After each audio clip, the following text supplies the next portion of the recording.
മലപ്പുറം അമരമ്പലം പറയങ്കാടിൽ കിണർ ഇടിഞ്ഞു താഴ്ന്നു. അമരമ്പലം സ്വദേശി ഉമർ ഫറൂഖ് ഷാഫിയുടെ വീട്ടിലെ കിണറാണ് ഇടിഞ്ഞു താഴ്ന്നത്. ഷഹദ് റഹ്മാൻ മലപ്പുറത്ത് നിന്ന് ചേരുന്നു. ഷഹദ്, എന്തൊക്കെയാണ് വിവരങ്ങൾ?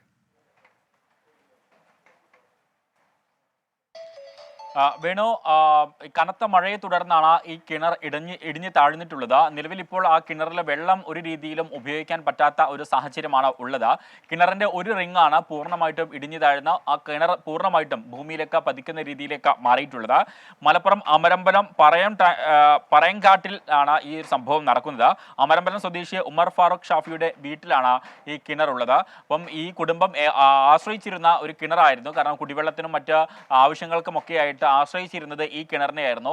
പക്ഷേ ഈ മഴ പെയ്തു, ഈ കിണറിടിഞ്ഞു, ഈ വെള്ളം പൂർണ്ണമായിട്ടും ഉപയോഗിക്കാൻ പറ്റാത്ത സാഹചര്യത്തിൽ ഈ കുടുംബം എന്ത് ചെയ്യണമെന്നറിയാതെ ഇപ്പോൾ നിസ്സഹായ അവസ്ഥയിൽ നിൽക്കുകയാണ്.